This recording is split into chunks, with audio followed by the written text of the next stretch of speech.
Welcome to episode 1 of the Kyle Skiles Report. Today we're talking about Jesus, the Bible, the third eye, and how it's related to the pineal gland and what Jesus taught. A quick disclaimer. Number 1, if you've seen the fraud and corruption, everything going on with our government, and you see the scam, do you really think that only applies to government institutions or the educational system or politicians? If you think that type of human corruption is relegated just to government, it applies to everything. And how you've been scammed, what you've been lied to about, applies to every facet of human life. So here's the disclaimer, okay? When it comes to your Bible and your religion, I'm not here to offend you. We're simply asking questions, and we're looking at other ancient people and their understandings, and we're looking at the overlap when we take a little bit different approach to the Bible. And I can tell you personally that when I read the New Testament and Jesus' parables, Jesus is telling a story, a parable to teach using allegory and symbolism, not literalism.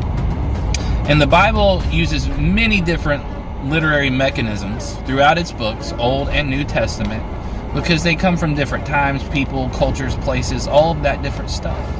The Bible is meant to be interpreted allegorically and symbolically. And my goal here with these videos is to show you, and not only show you the correct interpretation of the Bible, build my case for it, and then show you how the core truths overlap with nearly every ancient religion, esoterically speaking. And those aspects, those overlap, those core things, when you interpret the Bible and Jesus' teachings correctly, and when you add in the Nag Hammadi library, they're undeniable. And you can choose not to see it. You can be like most dogmatic Christians and refuse to look. Or you can do yourself and your soul a favor, and you can truly begin to spiritually evolve and wake up. Because the goal of the elite is to keep you spiritually blinded. And there are many of you out there that, and you believe the Bible should be taken literally word for word, and you think that humanity and the earth is 5,000 years old or some crazy stuff like that because you've been convinced to take a literal approach to something that is symbolic and allegorical and is meant to understand and peel back each layer by layer by layer like an onion until you get to the core where the true robust and pungent flavor is. But what if there's more to these stories than what meets the eye? Right? When Jesus told his mustard seed story, he wasn't teaching you how to be an agriculturalist or an agricultural scientist or a farmer now, would he? People back in that time read that story and said, let's take this literally. Or heard Jesus teach. Is Jesus teaching us how to be a farmer? Well, if he is, he really doesn't know what he's talking about. This is like preschool level farming advice. But what if these stories, just like Jesus' parables, throughout the Bible, regardless of what it is, what if they're meant to be understood symbolically? As powerful metaphors and allegories can teach us timeless lessons about the human condition and unravel mysteries of our understanding from our brain to our soul and how it's all connected, the pineal gland. So buckle up, because I'm about to blow your mind. And I'm going to show you and support how in the Bible and with Jesus' teachings, it's connected to UFOs. It's connected to the pineal gland in your brain. It's connected to melatonin and DMT. And it's connected to modern day crop circles. Imagine that. They're all connected. And hang on, because I'm going to connect the dots for you.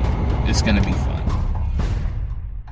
Make note of the UAP crop circle in Wiltshire, England in 2011, showing the chemical compound and structure of melatonin. Melatonin is secreted by the pineal gland in the brain during sleep.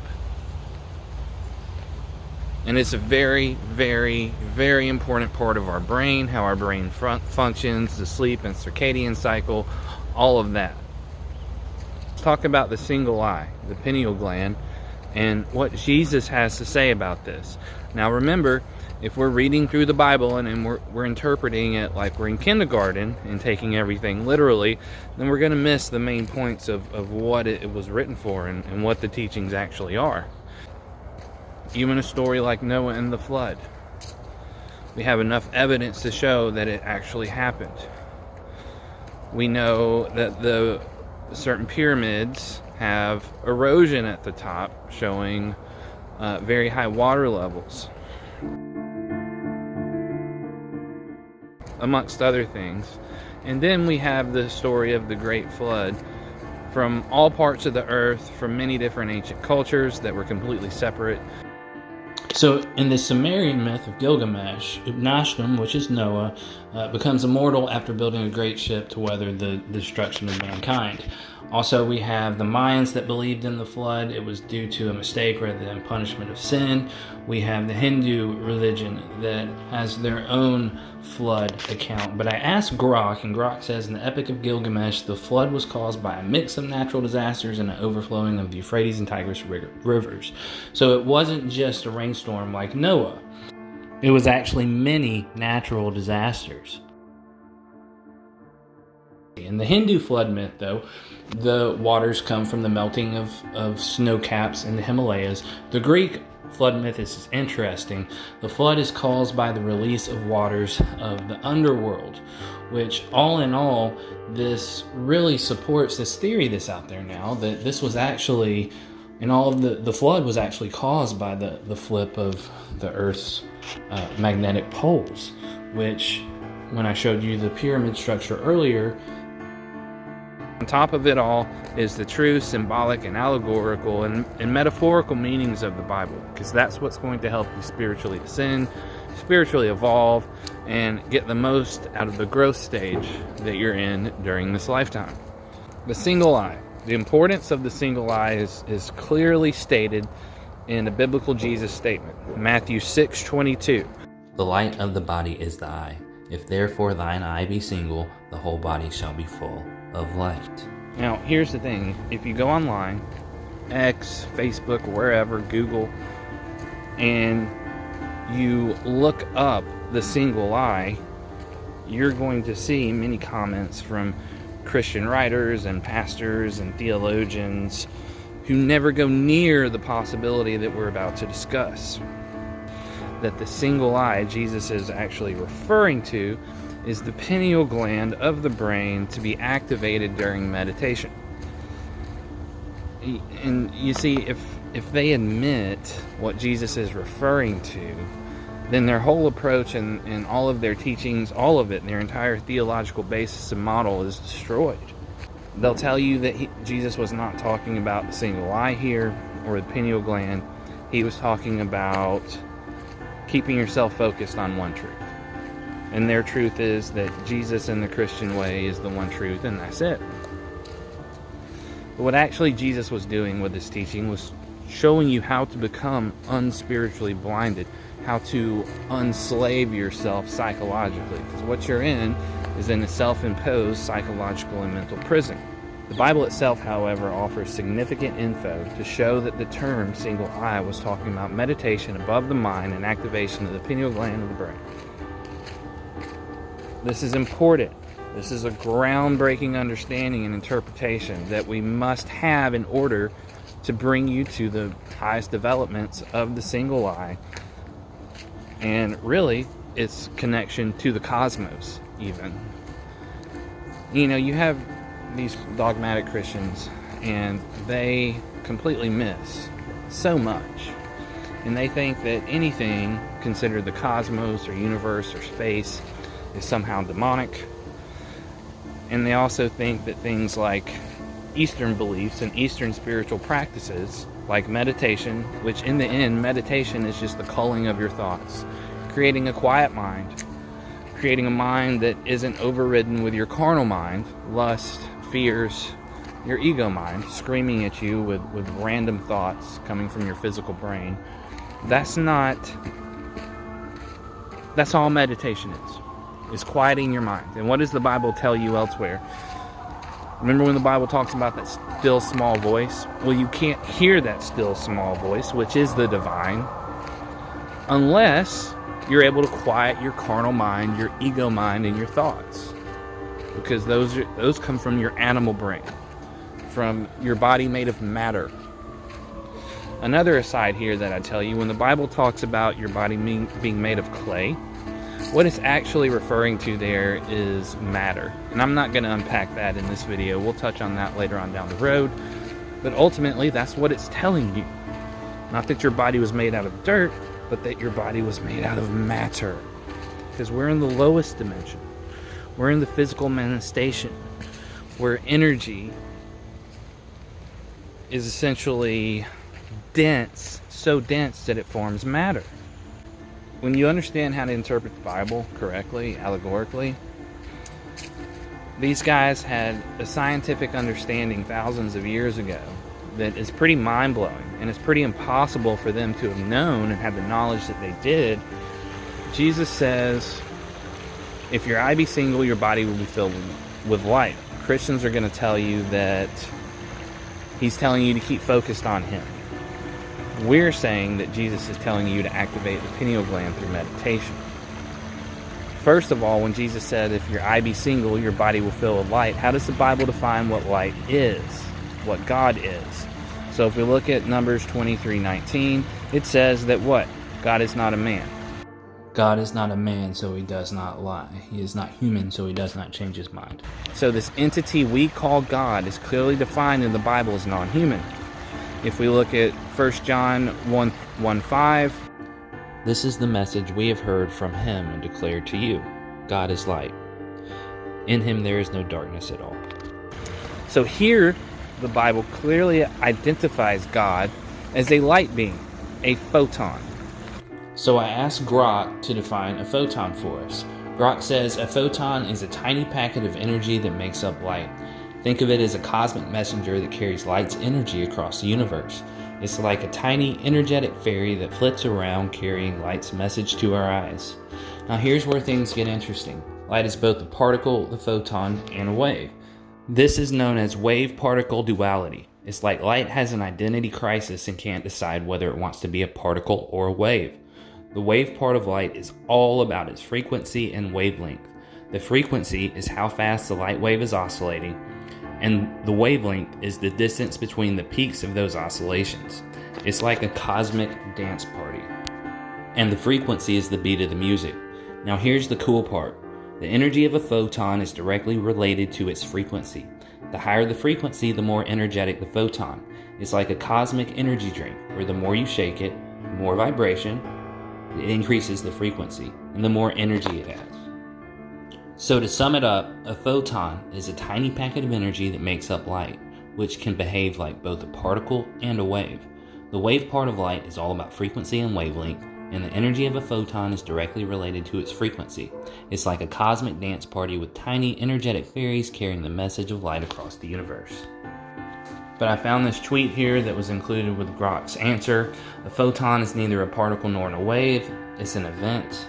This is from Mr. Pedro Domingos. I don't know him. It was a random tweet that came up with Grok's answer, but I thought it was interesting, especially in regards to this and how it relates to God. Here we have the Bible calling God a photon. Interesting. How would they know that?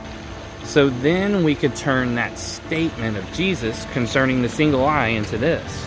And read it like this. Matthew 6:22. The light of the body is the eye. If therefore your eye be single, your whole body shall be full of God. So I am connecting the single eye with the pineal gland. The Bible connects God with light. The pineal gland is the light receptor of the body. And here's where it gets cool too, going back to the New Testament. Jacob of the Old Testament has an experience with God, and what he does is he calls the place where this experience occurs. What does he call it? Jacob called this place Peniel. So Jacob named the place Peniel, saying, "Indeed, I have seen God face to face, and yet my life was spared." Jesus says if your eye be single, your body will fill with light. The Bible says God is light, i.e. a photon. The single eye is the pineal gland of the brain. And Jacob sees God face to face and calls the place pineal. And Jesus was actually talking about the pineal gland of the brain and meditation through activating the pineal gland. The problem with Christianity has with this, if they admit that Jesus is referring to the pineal gland and speaking of meditation above the thoughts of the mind, then they have to admit that the Eastern philosophies were correct. What does the word pineal, as used by Jacob in the New Testament, actually mean? Well, it means face of God. Imagine that. What a coincidence. What a coincidence. So the Bible is telling you that the place where it comes into contact with the face of God is called pineal. God is light, which is what a photon. God is light, and it's saying that one comes into contact with light, or in this case God, via pineal. According to Wikipedia, the pineal gland is a small endocrine gland in the brain. In darkness, the pineal gland produces melatonin, so when you sleep. Here we see the pineal gland where it's located within your brain. And next, we're going to see where the pineal gland is in your brain, and we see that it's aligned with the third eye chakra. Amazing, right?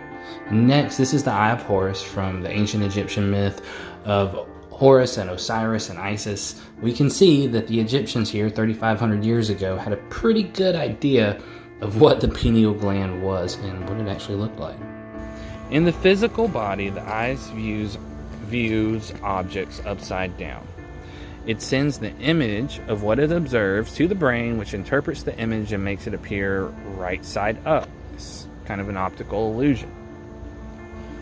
But the human body has another physical eye whose function has been long since recognized by science. It's called the third eye, which in reality is the pineal gland, which we've talked about Jesus referring to it as a single eye, and everything that came before.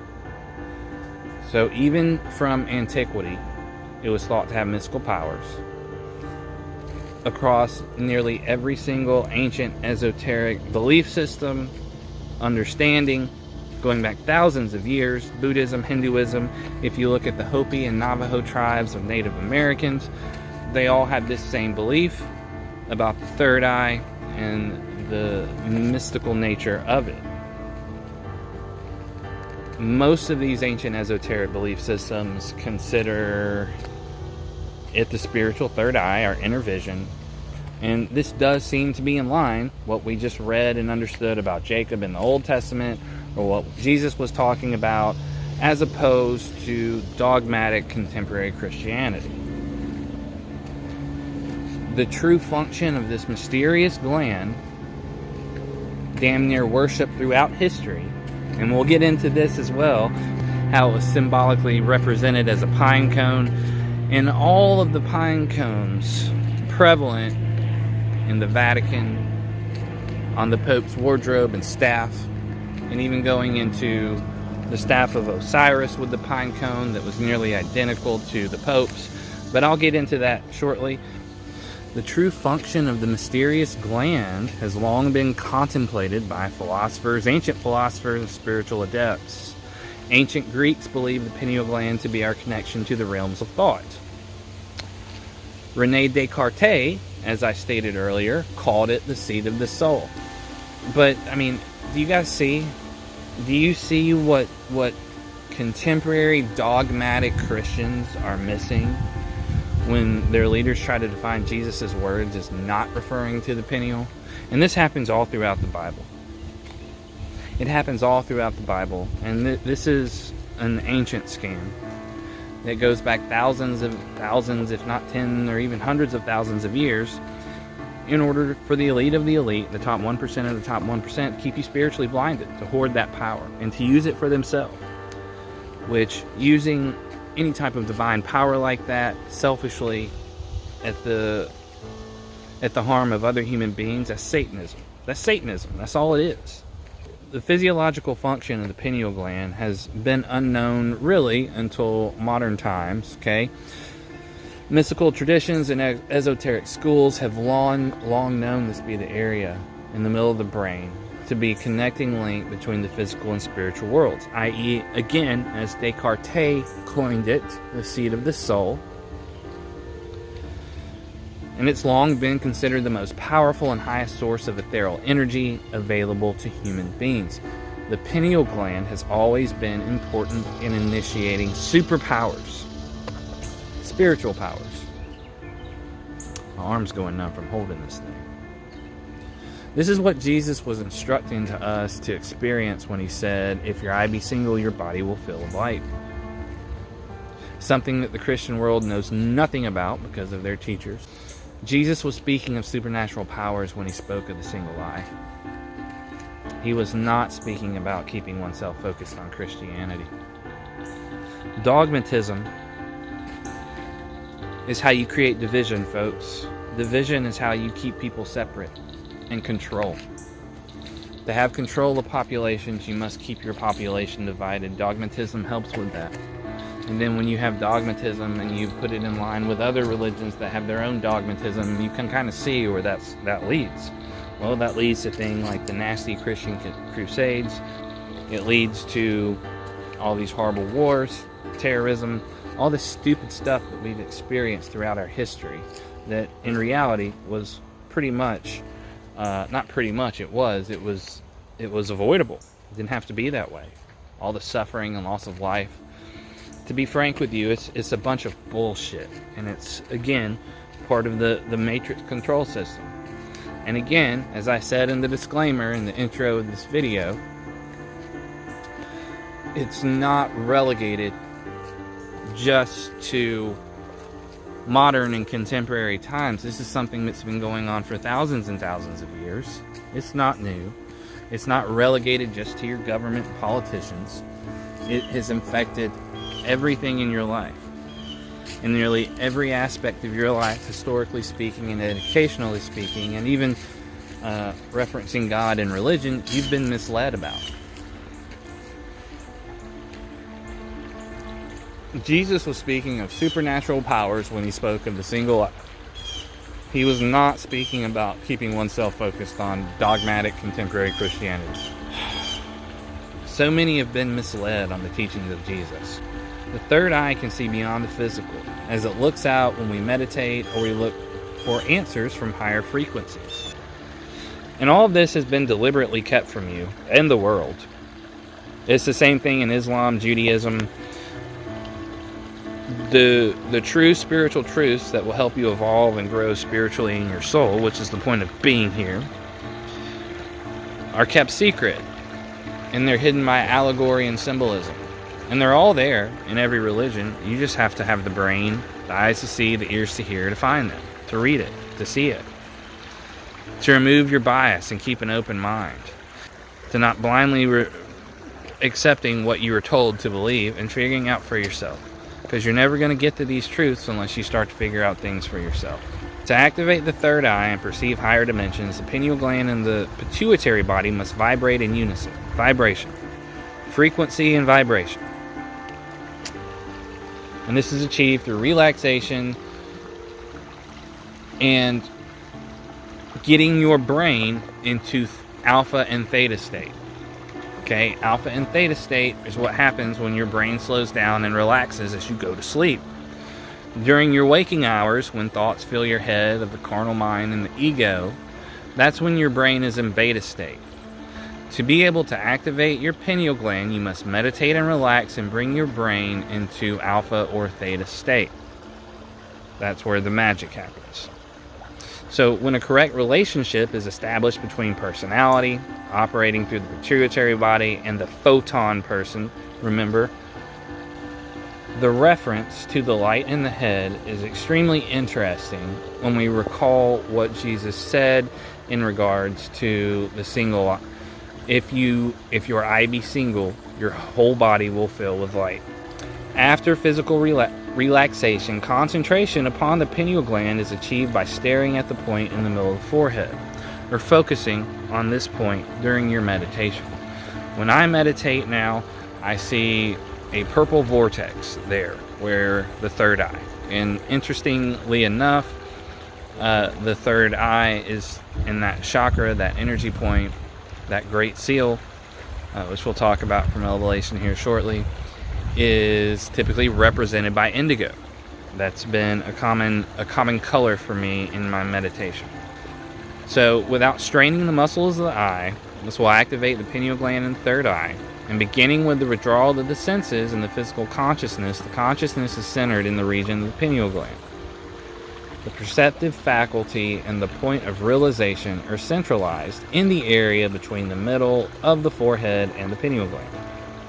This reference to concentrating at the middle of the forehead looks to stimulate electrons in the pineal gland, which, when they vibrate, can absorb external photons. Wow. The external photons are what religion refers to as spirit.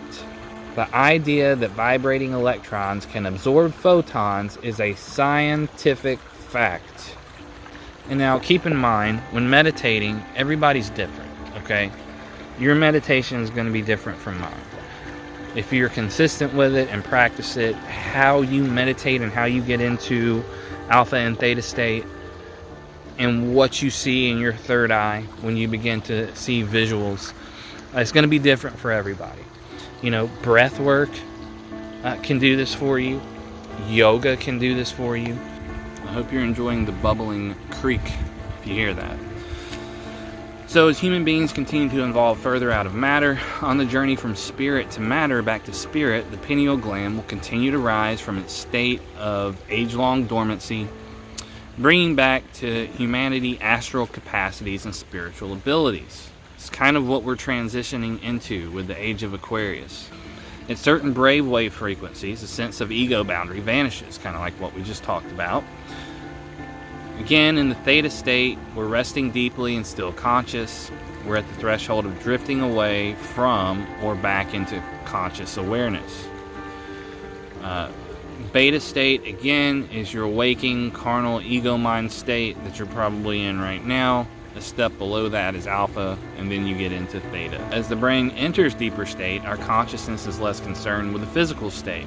Our third eye is active, and separation becomes natural. This is when you can experience out-of-body experiences and things like that. When we look at ancient esoteric religions, we can even go back and look at the Hopi tribe and the Navajo tribe. Many of them, in their religious and spiritual beliefs, have mystical practices, and they refer to the ability of seeing, which is i.e. the third eye or the pineal gland, or being aware of energy fields at higher levels. Again, these are all of the core truths that overlap with nearly every religion out there.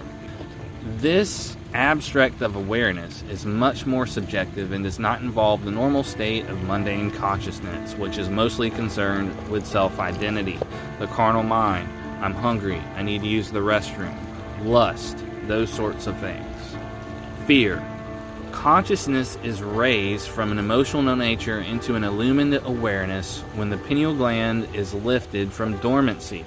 If the pineal gland is not fully developed, it will be in the course of spiritual evolution, which is why you're here. When our sense of ego and personality are set aside and we keep our mental energy intact, we can become conscious of the non-physical, our inner self, the subconscious, through different practices to activate the light in the head. The pineal gland is what Jesus was referring to when he said, "The stone that the builders rejected has become the most important." It is the capstone, the cornerstone of your existence, as shown on the back of the $1 bill. Let's talk about the chakras, but we're going to relate it back and prove to you that Jesus taught the same thing. The concepts of the East is that the pineal is lighted by electrical energy that rises up the spine through the 7 chakras. Interestingly enough, there's evidence to support the fact that the Bible is in total agreement. Imagine that. Through allegorical and symbolical interpretation. First, we look at the chakra system showing the 7 energy locations on the spine. You've seen the picture of the chakra system. Now, let's take a look real quick at the book of Revelation, Revelation 5:1. I saw on the right hand of him who sat on a throne a scroll written inside, and on the back sealed up with 7 seals. Even the image here looks like a piece of bone or spine with 7 seals. Now, the whole point of the chakra system is to convey the electrical energy up the spine to the pineal. This is called, in Hinduism, Kundalini. When Jesus speaks of the single eye, he's speaking of the system of the 7 chakras or 7 seals, which is also confirmed by the Bible in Revelation 5:1. Finally, we consider the single eye and its importance in the fact that the words of Jesus were not talking about being physically focused on Christianity and dogmatic Christianity like most of your pastors say, but being involved in activating the pineal gland. Let's also consider these scriptures as well. Luke 17:21. The kingdom of God is within you. Matthew 6:25. Therefore I tell you, do not worry about your life. In Mark 13:37. And what I say to you, I say to all, watch. So each of these statements relate meditation and thus the single eye as the pineal gland. And there is more evidence. And plus, I mentioned earlier the Nag Hammadi library. Here's the deal. After those were examined, those books found in the Nag Hammadi library, which the biggest one being the Gospel of Thomas, which is straight quotes from Jesus and what he said. Some of them overlap or included in the New Testament. So let's define the pineal gland. Pineal gland is a small, 8mm in human, reddish-gray body located above the cerebral colliculus and behind and beneath the stria medullaris between the laterally positioned thalamic bodies. It is responsible for the production of melatonin. Remember the image I showed you at the beginning of this video from the cropped circle, showing the chemical compound of melatonin exactly. Imagine that. What a massive coincidence there. Melatonin, which is secreted by the pineal gland while you sleep at night, has a role in regulating the circadian rhythm. Okay? Melatonin is a derivative of the amino acid tryptophan. The production of melatonin by the pineal gland is stimulated by darkness and inhibited by light. So 2 things of interest here. Pineal gland is responsible for production of melatonin. Melatonin is a skin lightener in amphibians. That would give us a little credence to the statement that if your eye be single, your body will fill with light. More importantly, that is the fact that melatonin is actually the light carrier of the actual physical body, which is crazy when you think about it like that. And again, when you go back to that structure, the chemical compound in the structure, it's evident that that is the chemical compound of what? Melatonin. Exactly. The pineal gland flow of melatonin is stimulated by darkness and inhibited by closed down by light. Inhibited or closed down by light. So it is in darkness when the melatonin flows from the pineal gland while you're sleeping. Matthew 4:16. The people living in darkness have seen a great light. So considering that, Jesus says, again, if your eye be single, your body will fill with light. So what he's actually referring to here, allegorically and symbolically, is the pineal gland, which only activates in darkness. The same Jesus who says, the people who sat in darkness saw great light. I mean, is it not obvious here? Is the allegorical understanding and the symbolical understanding not obvious to you? So let's talk about DMT. DMT. This is dimethyltryptamine. Apologize if I butchered that, but we'll refer to it as DMT. Again, another brain compound. Found that the pineal gland manufactures trace amounts of the psychedelic chemical compound DMT. This endogenous chemical in the human brain is believed to play a role in dreaming and possibly NDEs, near-death experiences, and other mystical states. So the pineal gland manufactures DMT. DMT is created during normal metabolism in low amounts in the human body, secreted by the pineal gland. It also occurs naturally in many species of plants. So DMT-containing plants are used in several South American shamanic practices. Again, more ancient esoteric belief systems that overlap and will teach you and tell you the same things that I'm telling you here that Jesus spoke of in symbolic and allegorical terms. So there was a guy, a researcher, an explorer type dude, but his name was Jeremy Narby. And Mr. Narby went to the Amazon to find out how they were able to combine plants to affect healing. So he went down there seeking to study these medicinal plants that these shamans used, and the shamans told them that the plants told them how to do it. Okay, what? Narby found that they would take ayahuasca, however you pronounce that. The pineal is psychedelic. What's important is the fact that a substance from the single eye or pineal gland is scientifically connected with extreme mind trips into the universe of spirits and aliens. When we consider that, we also have to consider that for ages, there's been references to the single eye as a spiritual conduit. Now, it seems that we understand why, because it triggers a substance that triggers encounters of that kind. It's not something that you meditate on or think about or pray about. It's something that happens through the chemical and electrical properties of that organ, although we know meditation and things like that can help it. When we see the eye, the single eye, the eye on fire, you now must consider the connection of that element that is in your head having a connection to encounters with light entities, as we have seen earlier in the video. The single eye now takes on a much greater meaning to each of us, especially now that we have a greater understanding of the experience that people had as written in the Bible and other ancient texts, just like Jacob here and pineal, as we saw in Genesis 32:30 earlier. In 1637, from Descartes' work, here we see the pineal gland and connections to the nervous system, the nerves of the arm and optic nerves having connections to the pineal gland. And of course, spiritual practice like meditation can help your pineal gland and its function over your lifetime. However, the pineal gland can become calcified, and if your pineal gland becomes calcified, it reduces the melatonin output. Here we can see a calcified pineal gland from fluoride. Wow, look at that. Here's an up-close shot. Again, this is from fluoride poisoning.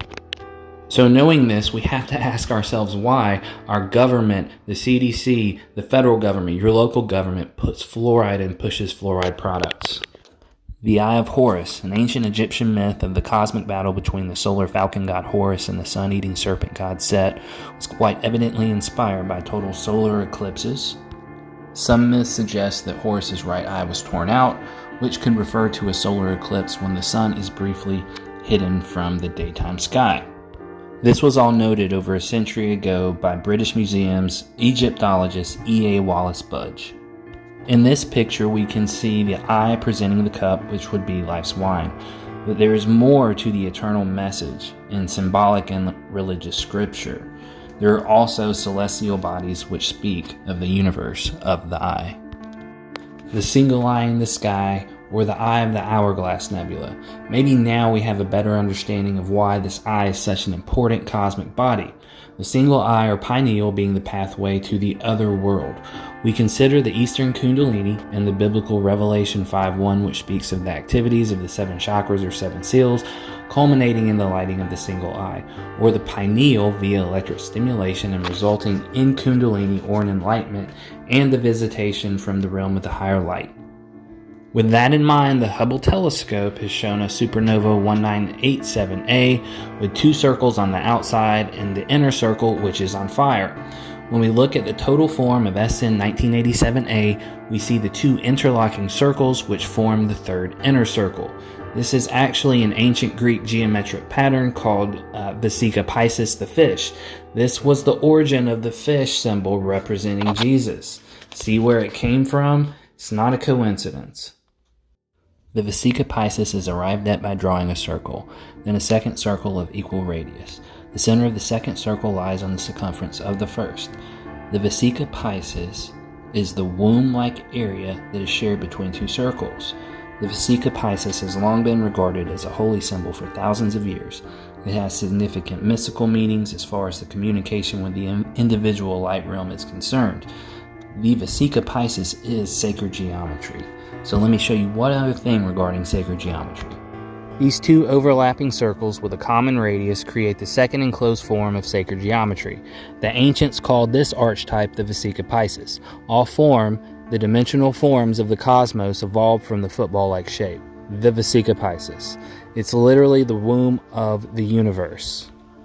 The petal in the middle is super interesting, as you'll see next, but the striking more circles around the new points, E, F, G, and H, compounds the forms and creates the possibility of a never-ending grid of points, circles, Vesica Piscis, and petals entitled Nature's First Pattern.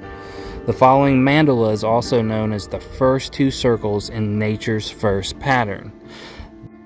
This pattern naturally evolves from two circles of common radius. In other words, what you see is a continuation of the Vesica Piscis to its ultimate. You see how the white petal in the center of the original two keeps propagating itself. And you also see how the Vesica Piscis is an origin in sacred geometry. It all started with the two intersecting circles. This is what makes the Vesica Piscis, or the single eye pattern of SN 1987A, so important to us. When we look at the cosmic eye in the Hourglass Nebula, as we pull back and see from a distance, we see again the Hourglass Nebula, the single eye, the Vesica Piscis. It's the beginning again. So as we contemplate the eye and the meanings of these sacred geometric patterns, we have these discoveries in the past by NASA and the Hubble and Webb telescopes showing us not only the cosmic eye and the center on fire, but in addition we both have the Vesica Piscis and the beginning, the new beginning. Crop circles. I don't know if these were human-made or came from the cosmos or what, but I do think it's worthy of note because of possible cosmic activity and the prominence of the Hourglass Nebula in SN 1987A. So this was in Wiltshire, England, same place as the melatonin crop circle. But with what we've discovered here today concerning the substances secreted by the pineal, all of the strange sights we have shared both in the cosmos and on the earth via the crop circle, they now take on a much deeper mystical meaning. We cannot simply discard the single eye obsession over thousands of years, especially in the spiritual realms. I asked Grok AI on X to define and tell us what the Christian Epiphany holiday is. Epiphany Day, also known as Three Kings Day, is a Christian holiday celebrated on January 6th. It marks the manifestation of Jesus Christ to the Gentiles, represented by the visit of the Magi, and is a time for Christians to reflect. The term Epiphany comes from a Greek word meaning appearance or manifestation, and the holiday is celebrated in various ways around the world, often involving gifts. In Western Christianity, the holiday primarily commemorates the visit of the Magi to the infant Jesus. In the East, it focuses on the baptism of Jesus and celebrates the revelation that the incarnate Christ was both fully God and fully man. Epiphany is considered one of the three main Christian religious holidays, historically, along with Christmas and Easter. Epiphany is derived from the Greek word epiphania, and means manifestation or to appear, which makes sense why it was given that name that day. And in a religious context, the term describes the appearance of an invisible divine being in a visible form. Alright, unpacking this here. I have a point. Stay with me. So when you look at this destination, which includes the appearance of the invisible divine being in a visible form, it seems to go right along with what we've learned and studied earlier concerning the connection between the single eye, or pineal gland, and the substance which is known as ayahuasca, however the hell you say it. Oh wow. Look what I found. I'm going to leave you here with a couple of Jesus quotes from the Gospel of Thomas discovered in the Nag Hammadi Library back in the 1940s, I believe. But the Gospel of Thomas, after careful scientific study, is every bit as relevant as any other book in the Bible, including all of the other books contained within the Nag Hammadi Library. The disciples said, "Show us the place where you are, for we must seek it." He said to them, "Anyone here with 2 ears had better listen. There is a light within a person of light, and it shines on the whole world. If it does not shine, it is dark." Man, that seems very relevant to what we discussed here today. The followers said to Jesus, this is verse 18 from the Gospel of Thomas, "Tell us how our end will be." Jesus said, "Have you discovered the beginning? Then so that you are seeking the end? For where the beginning is, the end will be. Fortunate is the one who stands at the beginning. That one will not know the end and will not taste death. When you make the two into one, and you make the inner like the outer, and the outer like the inner, and the upper like the lower, and when you make male and female into a single one, so the male will not be male and the female will not be female, then you will enter the kingdom. I hope you've enjoyed this today, guys. I hope you've learned some stuff. And I encourage you, I'm not trying to, offend you. It is not a sin to ask questions, to further and deepen your understanding of something, to unpack something. You can't do that unless you ask questions. It is a sin to be afraid to ask questions, to deepen your understanding of something. If someone tells you you're going to burn in hell, or you're a heretic for simply seeking a better and deeper understanding by asking questions and extrapolating, looking at alternative views to compare to your views and how they function and formulate compared to other things outside of you,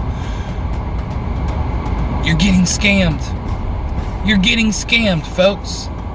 That's the sin. The sin is fear.